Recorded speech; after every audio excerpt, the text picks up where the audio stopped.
नमस्कार दोस्तों, स्वागत है आपका अपनी वीडियो के अंदर। दोस्तों, आज जो मैं आपको कहानी बताने जा रहा हूँ ना, थोड़ी सी दिल दहलाने वाली हो सकती है। तो मेरा यही मानना है कि अपने कान में डालो ईयरपॉड्स और कहानी का लो मजे आराम से। ये कहानी दिल्ली के अंदर 22 साल का एक नाम विवेक नाम का लड़का रहता था। वो अपने गाँव से आया था। क्या उसके गाँव की फाइनेंशियल कंडीशन अच्छी नहीं थी, तो उसको ठीक करने के लिए वो दिल्ली में आया था रहने के लिए। वो सोचा दूसरी जगह जाऊँगा तो पैसा ज़्यादा कमाऊँगा, तो घर की भी मैं हेल्प कर दूंगा। विवेक का एक भाई एक छोटी बहन थे और माँ बाप थे। माँ बाप खेती काम करते थे और अपने बच्चों की पढ़ाई में लगाते। उनसे तो गुजारा होता नहीं था और विवेक के दिमाग में आया चलो बाहर चल रहा है। अब विवेक कॉलेज के साथ साथ अपनी जॉब भी करता था। विवेक पिज्जा हट के अंदर काम करता था एम्प्लॉय का। अब एक दिन क्या हुआ, जब विवेक अपने दोस्तों को देखता है ना कि बाहर घूमते हुए, तो क्या उसके दिमाग में भी आती है कि यार मैं क्यों नहीं घूमता इन चीज़ों को। पर जैसा मैंने बताया, विवेक की घर की कंडीशन बिल्कुल भी अच्छी नहीं थी। तो विवेक के पास इतना पैसा आता था कि वो जिसे किराया दे सके और घर पे भेज सके और खा सके। उसके अलावा उसके पास 1 रुपया भी नहीं बचता था। ऐसा होता गया महीने, 2 महीने, 3 महीने, 4 महीने।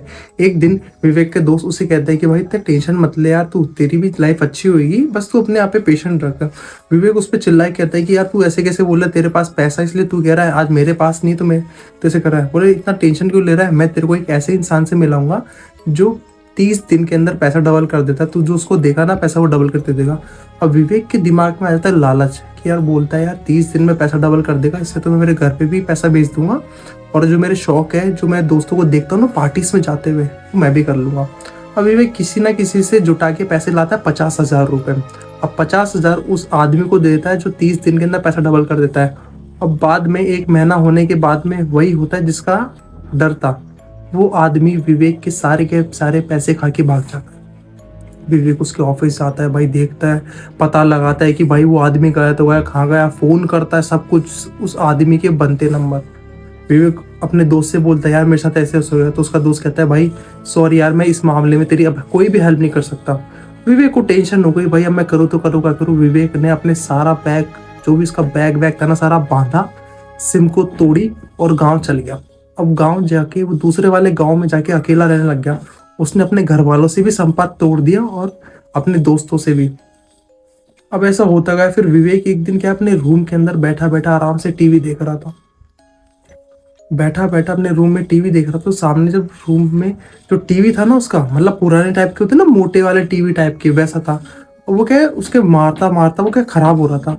विवेक उसके क्या थोड़ा सा पास में था और वो टीवी एकदम से फूट जाता है। और भाई जैसे वो टीवी फूटता है ना, कमरे के अंदर आग की लपटें हो गई, धुआं ही धुआं हो गया, धुआं ही धुआं हो गया। अब उस धुएं के अंदर विवेक को किसी का चेहरा दिखता है।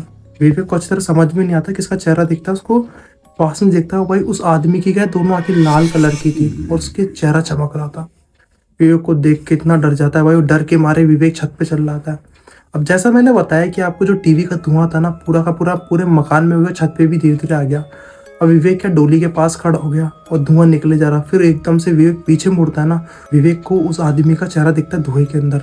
विवेक थोड़ा सा पास में देखता है और विवेक शॉक हो जाता है। डरने वाला नहीं, बिल्कुल एक जैसे होता है ना कि भाई इस चेहरे को कहीं देखा हुआ है, वैसे वाला शौक हो गया विवेक उस चेहरे को देख के। और वो चेहरा कुछ ऐसा था बूढ़े आदमी का, जो ठंड में बिल्कुल सिकुड़ जाता है ना आदमी, ठंड से बिल्कुल नीला पड़ जाता है, वैसा चेहरा था वो।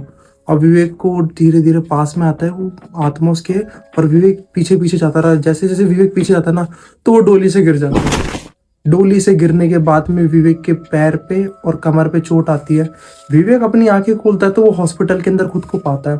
ये सारी की सारी चीजें देखकर विवेक को डॉक्टर कहता है कि भाई आपको मैं एक बात बताना चाहता हूँ, अब आप कभी भी चल पाओगे नहीं और आपके जो कमर की रीढ़ की हड्डी है ना, वो भी टूट गई है। विवेक को टेंशन रहती है। विवेक अपनी मम्मी को बुलाता है गाँव से, बोले मम्मी ऐसी ऐसी बात है। अब विवेक अपनी मम्मी को कुछ ऐसा बताता है ना, जिसे सुनने के बाद विवेक की मम्मी और विवेक दोनों डर जाते हैं। विवेक बताता है कि मेरे को उस धुएं के अंदर चेहरा और किसी का नहीं, उस आदमी का दिख रहा था जिससे मैंने पैसे लिए थे। दरअसल वो आदमी भी विवेक के साथ ही रहता था घर के अंदर, मतलब रेंट से रहता था वो आदमी में।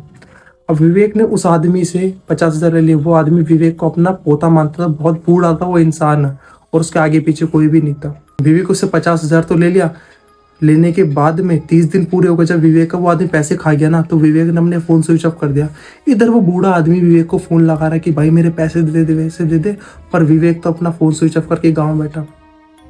बीच में उस आदमी की तबीयत खराब हो गई 30 दिनों के अंदर, और उस 30 दिनों के अंदर विवेक के जिससे पैसे लिया था ना, उस आदमी ने अपना इलाज तो करा लिया और पैसे कम होने के कारण हॉस्पिटल वालों ने उसे बाहर निकाल दिया।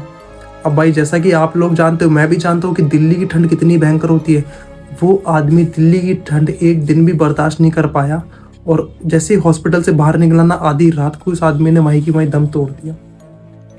उस आदमी के ना आगे ना पीछे कोई भी रोने वाला नहीं था और उस आदमी के बारे में किसी को पता भी नहीं चला। ये सारी की सारी बात विवेक ने अपनी मम्मी को बताई और बताई कि मम्मी, मेरे को उस धुएं के अंदर उस बूढ़े आदमी का चेहरा दिख रहा था। जब भी मैं शॉक होके पीछे की तरफ गिर गया, विवेक को भी समझ में आ गया कि हाँ भाई यार, आइंदा से मैं कभी भी किसी के साथ इतना बुरा नहीं करूंगा। अगर बुरा किया ना तो मेरा इससे भी बुरा हाल हो सकता है। तो उसको कहते हैं ना, कभी भी किसी के साथ बुरा नहीं करना चाहिए। कर्मा होता है ना जो आपके पास लौट के जरूर आता है। आप सोचते हो ना, हाँ भाई मैं इसका बुरा करके मैं खुश रहूंगा, ऐसा कुछ भी नहीं होता यार। आज तारीख में आप अच्छा करोगे अच्छा होगा, आप बुरा करोगे ना तो डबल आती है चीज में।